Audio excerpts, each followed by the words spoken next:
Hey kids, welcome back to Fun Ahead TV, and thank you so very much for tuning in today. This vehicle right here is a vehicle that you avid Fun Ahead TV fans should be familiar with. It is my budget base model Boxster. Pepper needs new shorts. The vehicle which we drove back from Seattle, Washington after buying it sight unseen, all the way back to where I live here in Central Ohio. And since then, we have done basically a minor mechanical restoration to it, wherein we dropped the engine, did all of the old aging rubbers and plastics that could possibly be going wrong on this vehicle, replaced those all, put this engine back up in it. Now, unfortunately, I did all of that work at the very tail end of fall last year, which means this vehicle has subsequently been sitting in storage the majority of the winter. However, being that it is now nearly springtime, that means it is time to officially start thinking about busting the old Porsches out of storage, which means that we need to clean them up before turning them loose. Because it drove cross country all those miles, it picked up a ton of dirt. It is in serious need of a paint correction. That's exactly what we're going to do right now in this video. I already preliminarily went ahead and spit on that thing. I did a quick double wash outside to get this thing clean, get all the dirt off the paint, but we're going much, much deeper than that.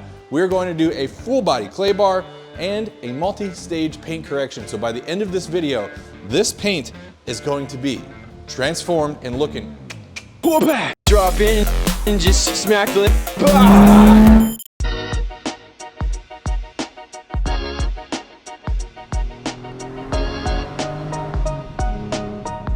Now, if you haven't seen all of the stuff we've done with this vehicle so far, let me just go ahead and give you a little bit of background on it. This is a 1998 base model Boxster. It has the 2.5 liter M96 engine that made right around 200 horsepower from the factory. Doesn't sound like a lot because it's not, but honestly, these cars don't need that much power to just be gobs of fun. So this particular vehicle has just under 108,000 miles on the odometer now. It has been a well-loved but well-driven vehicle in its lifetime, which is honestly what you want. You don't want an absolute garage queen. Seems like more things tend to go wrong that way. But because it's done so many miles, that means inherently she's a driver. This paint very much is not perfect, and that's good. I very much don't want a vehicle that's perfect because I always will end up thinking every single time I drive it, I don't want to get the paint dirty, or what if a rock gets kicked up by the truck in front of me and dings the hood, and I don't care. If that happens with this vehicle, so be it. So you might be saying, dude, why are we going ahead and doing a multi-stage paint correction? Well, it never hurts to just go ahead and get the paint real nice and shined up. We're by no means going for Concours quality here. We're just doing the old quarter-century refresh. We don't need to have this thing be spotless and perfect. I just kind of want to refresh it a little bit. I think the before and after is going to be super duper satisfying to see. Well, everyone, here we are. Spring has sprung, the sun is out, and it is nice and warm outside. And to celebrate that, I have reintroduced to my website the old head and neck protector 5000, aka my Fun Ahead TV straw hats. I have marked these things down 14% off on my website for a very, very limited time. These are an absolutely essential thing to have for all of your outdoor motorsports events this summer. Get them while they're hot. Thank you in advance for supporting the channel. I appreciate you so very much. Yes, you.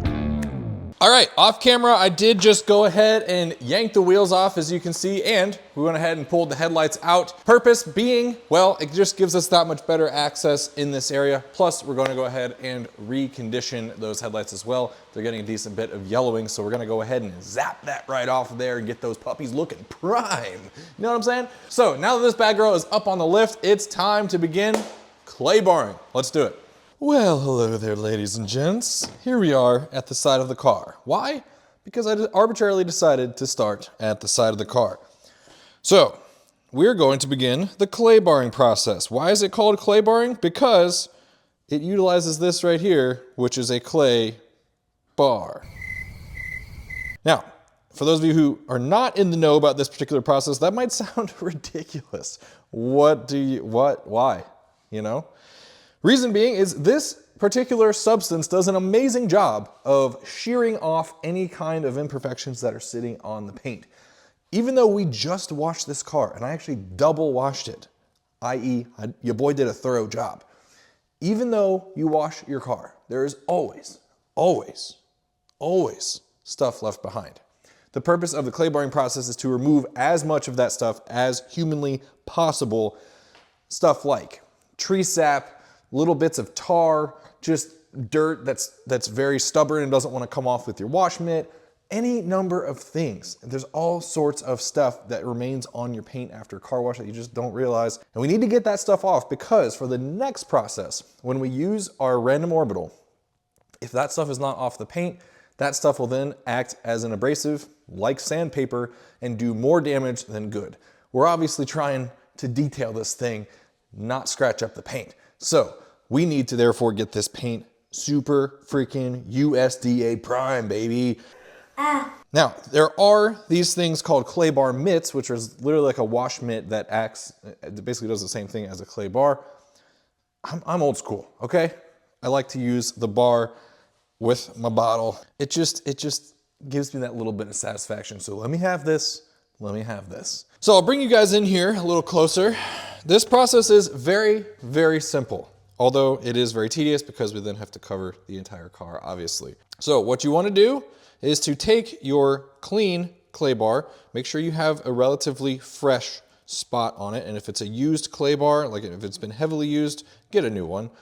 These things trap dirt and debris over time, and you could end up doing more damage than good if you've got a piece of like sand or rock stuck in this and you're sitting here doing that on it, and it's just gonna etch your paint. So you definitely don't want that to happen. I always like to take it, put it across my 4 fingers like this because we're gonna be working the paint like that. But of course it's clay, so the moment I do that, it's going to stick to it. It doesn't like to move around. So therefore, you've gotta have a lubricant on hand. This is literally just water, and there's a tiny, the tiniest bit of baby soap in there just to add just a little bit of lubrication. So spraying in my little area. We're gonna work in small areas and then move on. Then we'll use our microfiber rag, wipe everything up, move to a different area, move to a different area. So I've lubed up this area.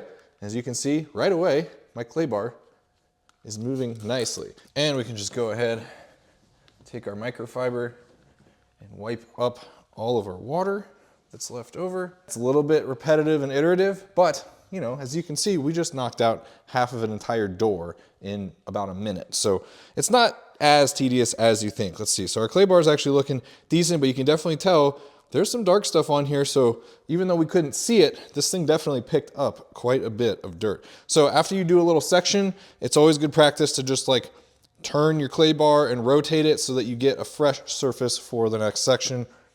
Rinse and repeat, quite literally. Well, all right, since we have just completed our clay bar process on my beautiful budget-based model Boxster, it is now officially time to begin doing our buffing process. Now, to do that, we're going to utilize this 6-inch dual action polisher from Grio's Garage. This bad boy is one of their very old models. So if you go looking for this thing online, they're not gonna look like this anymore. This thing is probably 7-ish years old. I don't know. I've had it for quite a while, but it works wonders. This thing is absolutely amazing. If you're not familiar with these, basically the gist of it is they spin around a central axis, and that central axis also moves. Purpose being so that you don't focus heat on one specific area if you were to put too much pressure there. That way, that one point, that focal point is always moving so you don't heat the paint up too terribly much, because a polisher that has a fixed axis can absolutely burn through paint in an instant if you're not careful. So these are very, very forgiving, and the results are absolutely awesome. Now, even though this thing works wonders, it is still a very labor-intensive process, a multi-stage process, if you will. Come on in here, let me show you guys exactly what that looks like in more detail. Alrighty, now we're gonna go ahead and do a multi-stage paint correction. Now, basically what that means is basically similar to like doing a sanding process. You always start with the more coarse sandpaper, then to a finer one, then to an even finer one, and then to like the buff and polish. This particular case, we're gonna do a 3-stage process, basically just 2 for the buffing, and then we'll do a final wax. So starting out, we've got our orange pad here, which is the correcting pad. It's basically the cutting pad. It's more abrasive, and it allows for just the very, very top layer of the paint to kind of be taken off so that you remove those micro scratches. While that sounds very scary, I promise you it's not. Your paint is plenty thick to be able to handle this, I promise. The next stage is basically that finer sandpaper. And while this correcting process doesn't leave your paint looking dull, this is just a good way to get that real nice sheen on it. And then finally, we're going in with this waxing pad and this Grio's Garage liquid gloss poly wax. This stuff They don't even sell it anymore. This stuff is literally liquid gold. It is freaking phenomenal. I'm an old school guy, I'm a wax guy. I know everyone's all about the ceramic coatings these days, but this stuff is unbelievable. I don't know if they like took it off the market because like, I don't know, I have no idea why. If it just wasn't selling, they were trying to push the ceramics line or something, I'm not sure, and this stuff was just too freaking good and everyone kept buying that. I don't know. You can still get it on Amazon though, pro tip, but it is pricey. So this last pad is just, it's extremely soft. It's just that, it's a waxing pad. All right, kids, time to come correct.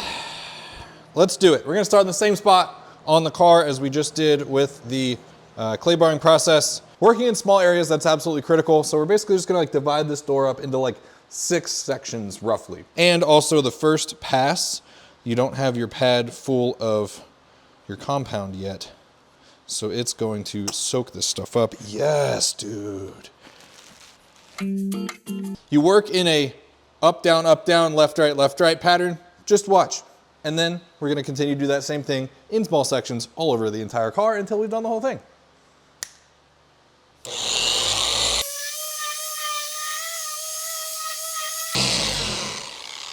All right, and that is our first little section. Then we take our clean microfiber, go ahead and just buff this stuff off. Oh man, I can already tell just from wiping this, like right now, that was a very effective first little cut because it is smooth as glass. Oh my gosh, dude. Oh, this is gonna be a very, very satisfying paint correction. I'm telling you right now. Now I just need to literally do that in sections about that big, all around the entire car. I'm gonna keep doing that. I cannot wait to show you guys some sweet before after footage because I can just tell from this tiny little thing, oh my gosh, just like feeling this paint. It's glass. Oh yeah, the difference between these two. Oh, that's big, that's big. All right, see you in a bit. Well, good news. The 2-stage paint correction process is officially tidied up and done. I don't know if you can tell just from the camera right here, but this paint is now so glassy. Before, it definitely had sort of dull finish just from years of being a car. That happens. But after the clay bar process and after our dual stage paint correction, it removes probably, I would say, about 90% of just the kind of general surface scratches. So in the end, you're left with a paint surface that quite honestly looks like glass. It is such a satisfying, such a beautiful thing to look at. Because of that, in my opinion, it is so worth the time and effort that's required in order to correct your paint. So, given that it is corrected now, this paint is completely unprotected. So I'm gonna go ahead, throw some wax on this thing. That's not very exciting, but I will definitely show you guys the after. Now, just to give you a quick visual illustration of how effective paint correction is, let me show you a quick example. All right, now the best way to study paint is to look at the reflection of light in the paint. This allows for any kind of scratches to become increasingly obvious. Now, if you look across the majority of this trunk surface, you can see that right now it's glass because I was able to get my cutting pad all over this entire area. No size or area restrictions whatsoever. Now, when we get down closer to the Boxster decal, where I wasn't able to get a whole lot of work done because it's such a tight area and I don't want to get too close to that decal, look at the paint surface. See how it starts to become very micro scratchy? Yeah, that's because I didn't want to get my foam pad too close to that, get a bunch of the compound all up around that decal, and as a result, you can still see all the micro scratches. So this is what this entire trunk looked like before, all those micro scratches, and this is the after. All right, well obviously we're not quite done yet. We've got a few things yet to do. I did just finish cleaning up the wheels outside. I went ahead and gave those a good scrub down. Not perfect. Again, we're not going for 100% here. We're doing like 95%. So I just went ahead and wiped out the inside of the rims to get the majority of the brake dust out of there. But for now, the other little tip or trick I got up my sleeve is this stuff right here. Griot's Garage Black Shine Trim Restorer. If you can't tell, I'm kind of a big Griot's Garage fan. This stuff, if you've never heard of it, is also a miracle product. And it smells like freaking, it smells like churros or something. It's like cinnamony or something. It smells really good, is what I'm getting at. Let me bring you in and show you just what the heck this stuff does. All right, so it's now time to sit back, relax, and witness the most satisfying thing you've ever seen since the 90s. Now, obviously, on plenty of places on your car, there are cases of black trim such as this. Now, on most older cars, if they're at least a few years old and if they spend any amount of time out in the sun, well, that plastic starts to look like this. It goes from once looking like a nice black plastic to now just kind of this faded black, almost gray look. That is where this Griot's Garage Black Shine Trim Restorer comes in. Even though I love Griot's Garage products, I'm not sponsored whatsoever. I've just been using this stuff for years. So take a little bit of this stuff, this churro smelling goodness, and you just rub it on. I know what you're probably thinking right away, like, yeah, okay, if you get any old black plastic wet, it's going to look way, way better. Well, that's not what's going on here. In this particular case, this stuff is like a wax for plastic. It soaks right on in. And after we let this sit for a few minutes, I'm gonna wipe it off with this microfiber, and it's still gonna look like that. And it will continue to look like that for like a year and a half, maybe even, okay, conservatively, we'll call it next spring, and then we might have to reapply, but there's no way it's going to go back to looking like the old oxidized plastic that it just once was.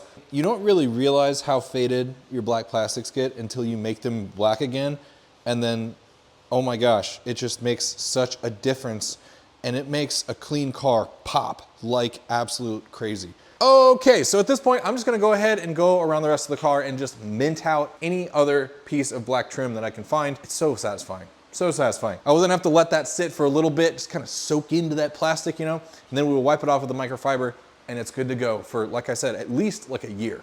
Like, I've done trim pieces on my 911. Probably been 2 years since I've last done a lot of the trim pieces, and like the mirror surrounds just like on this. And she's even super dirty right now, and it looks great.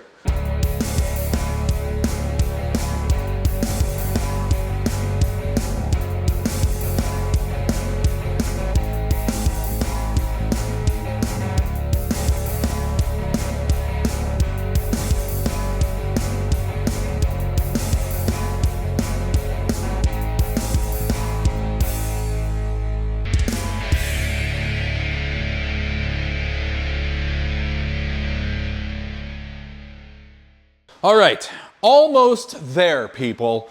Before we put the official stamp of completion on these little spring tasks that we're doing on this bad girl, I do just want to go ahead and do a little bit of maintenance. I have not yet swapped out the transmission fluid, i.e. the gear oil, and while this engine oil is brand new, we just put it in a handful of months ago, I just want to go ahead and swap it out. This engine was a little bit dirty, I think because of an air oil separator that was starting to fail. Okay, well, transmission is officially all drained out. I went ahead and put the drain plug back up in it, so she is ready to fill. Going back in with this AMSOIL Severe Gear 75W110. I'm kind of upping the weight of the oil just slightly. It calls for 90 weight oil, going with 110. She's an older transmission. Figure it doesn't hurt to give her a little bit better protection with some thicker oil. Plus, I only drive it in warm weather primarily. So therefore, it doesn't hurt to have the higher viscosity. I think these things take just under 3 quarts, but I made a little dipstick so I can check when I'm right around 10 millimeters below the spill level of the fill plug. So I'm gonna go ahead, start putting this stuff in. We'll talk in just a few. All right, and lastly, I'm just going ahead and doing a quick oil change on the old girl. Honestly, it's completely unnecessary. This oil has, I don't know, like 200 miles on it, but it is the oil that we put in it right after doing the minor mechanical restoration.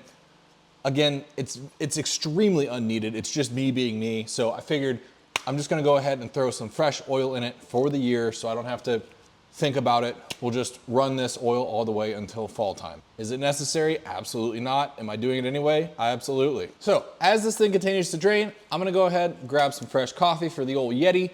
Then we'll do a full out in the sunlight reveal of this beautiful, freshly paint corrected base model Boxster. I'm excited to show you how she looks.